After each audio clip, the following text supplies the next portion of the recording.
किशोरी जो प्रगट भई हे दो बधाई सरकार किशोरी जू प्रगट दे दो बधाई सरकार किशोरी जो प्रगट भई दे दो बधाई सरकार किशोरी जो प्रगट भई दे दो बधाई सरकार किशोरी जो प्रगट भई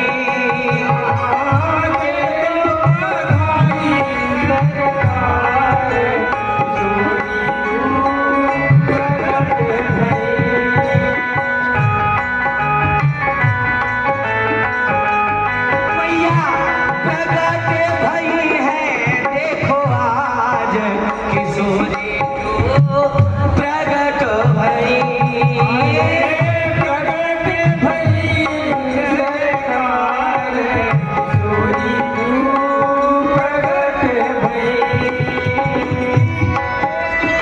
आई सरकार किशोरी जो प्रगट भई दे दो बधाई सरकार किशोरी जू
किशोरी जो प्रगट भई है तो बाजत बेताल किशोरी जो प्रगट भई देखो प्रगट भई है देखो आज किशोरी जो प्रगट भई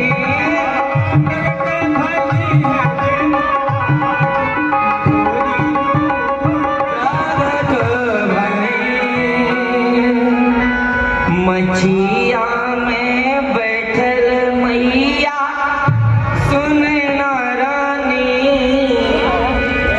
लली मुख निरखे लली मुख निरखे हो ललना मोरा बेटी प्राण के आधार नयन बीचे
जय बाबा। ओ बोले तांत्रिक परम सुजाना अम्बिया ही क्या कर रहे हैं बाबा?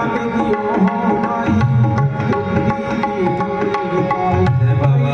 तंत्र विधि जग होवे वो तो नदी बाधा होवे। जय बाबा। आप ये क्या कर रहे हैं बाबा? हमारे लली जी के चरण को क्यों पकड़ रहे हैं बाबा? क्या कर रहे हैं? छोड़िए ना लली जी के चरण को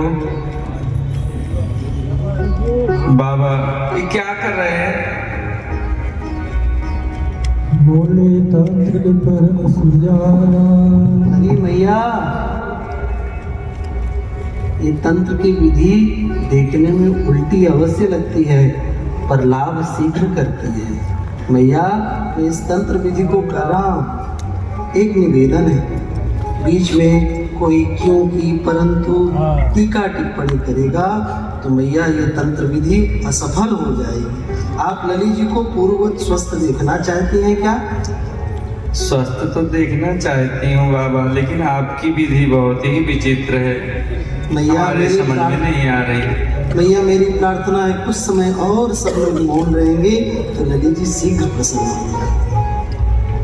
हंस कही सीधे मने ही मैं आई। हंस कही सीधे मने